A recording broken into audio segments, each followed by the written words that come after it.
ओम नमः शिवाय। महाशिवरात्रि की आप सभी को ढेरों शुभकामनाएं। आज महाशिवरात्रि पर रात्रि जागरण का क्या महत्व है उसे जानेंगे और ये रात्रि इतनी विशेष लाभप्रद और इतनी शक्तियों से भरपूर क्यों है उसे समझेंगे। शिवरात्रि माह की सबसे अंधकारपूर्ण रात्रि होती है, पर मानव जीवन में ये सारे अंधकारों को दूर करने में सक्षम होती है। इस दिन यदि कोई भी अपने जीवन के अंधेरे को दूर कर ज्ञान की ओर बढ़ना चाहे तो ये दिन उसके लिए बहुत ही विशेष लाभप्रद दिन रहता है। शिव तत्व को प्राप्त करने के लिए हमारे अंदर छुपे अंधकार रूपी काम, क्रोध, मद, लोभ, मोह को खत्म करना होता है।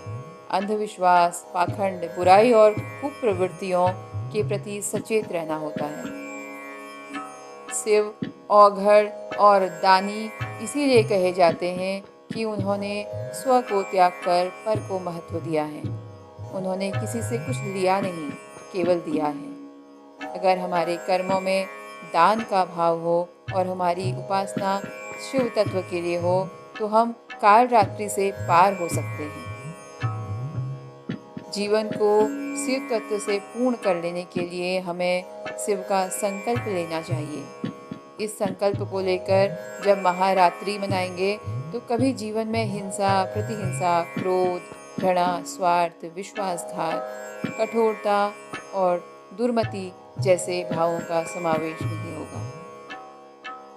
शिव हमारे मन, प्राण और आत्मशक्ति के साधन हैं और वही इस संसार और इस सृष्टि के हर जीव में बसे हैं। बिना शिव तत्व के मनुष्य जीवन में कोई भी व्यक्ति नहीं है। महाशिवरात्रि जैसा कि 3 शब्दों से मिलकर बना है। महा इसका अर्थ है महान, शिव हमारे देवता और रात्रि का अर्थ है रात। इन तीनों शब्दों का सीधा मतलब है शिव की महान रात्रि।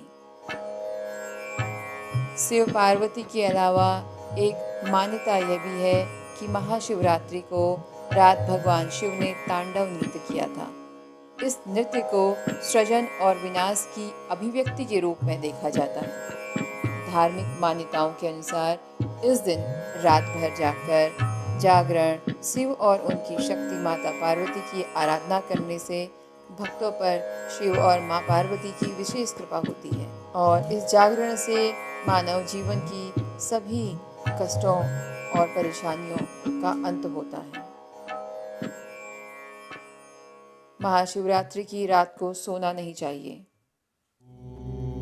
कहा जाता है कि महाशिवरात्रि की रात में ब्रह्मांड में ग्रह और नक्षत्रों की ऐसी स्थिति होती है जिससे खास ऊर्जा का प्रवाह होता है। रात्रि जागरण करके और रीढ़ की हड्डी को सीधा करके ध्यान मुद्रा में बैठकर शिव का ध्यान लगाने से उस ऊर्जा को अपने अंदर ग्रहण किया जा सकता है और उस शिव तत्व को अपने जीवन में हम ला सकते हैं। इस रात्रि को ऐसे ही व्यर्थ नहीं करना चाहिए। इस दिन अवश्य ही ध्यान, पूजन और भजन कीर्तन द्वारा पूर्ण रूप से शिव को समर्पित करना चाहिए।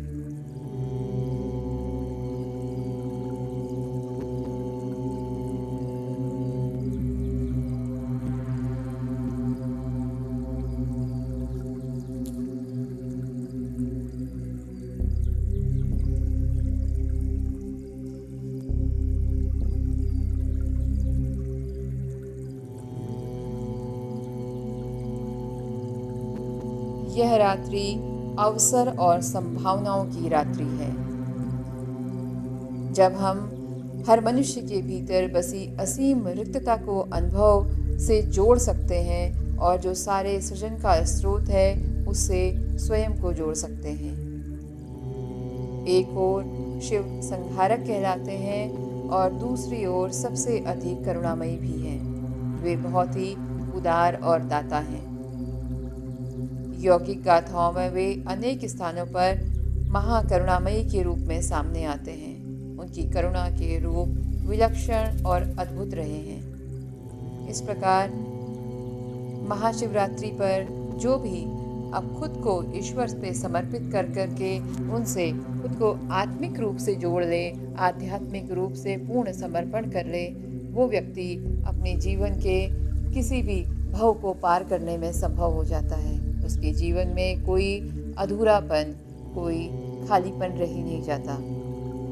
भौतिक सुखों की तो बात ही क्या है, ये सभी आध्यात्मिक, पारलौकिक, भौतिक, अभौतिक सभी सुखों को देने वाली रात्रि है। इस जागरण में कैसे ध्यान में कोई व्यक्ति खुद को समर्पित कर सकता है, थोड़ा सा इसको समझ लेते हैं। किसी भी आसन में बैठकर, चाहे वो सुखासन हो, चाहे वो वज्रासन हो, चाहे वो पद्मासन हो, जिसमें आप कुछ लंबे समय तक बैठ सकें, उस आसन में बैठकर उस पराशक्ति से खुद को जोड़ने का प्रयास करना चाहिए। शिवरात्रि में संसार से वैराग्य करके ईश्वर से योग कर लेना चाहिए। योग का अर्थ ही होता है जुड़ जाना। जुड़ना किससे? उस पारलौकिक, उस असीमित शक्ति से जिसे हम अपनी खुली आंखों से नहीं देख पाते। उसे जानने का एकमात्र साधन अनुभव ही है। जो भी योग द्वारा उस पारलौकिक शक्ति से, उस परब्रह्म से जुड़ सकता है, उसे इस रात्रि को कभी भी व्यर्थ नहीं करना चाहिए। और अन्य सभी जन इस रात्रि में भजन, कीर्तन और स्मरण द्वारा उसकी प्राप्ति कर सकते हैं। आशा करती हूँ कि आपको ये जानकारी अच्छी लगी होगी। यदि ये जानकारी आपको पसंद आए तो मेरे इस चैनल को लाइक और सब्सक्राइब करें। धन्यवाद।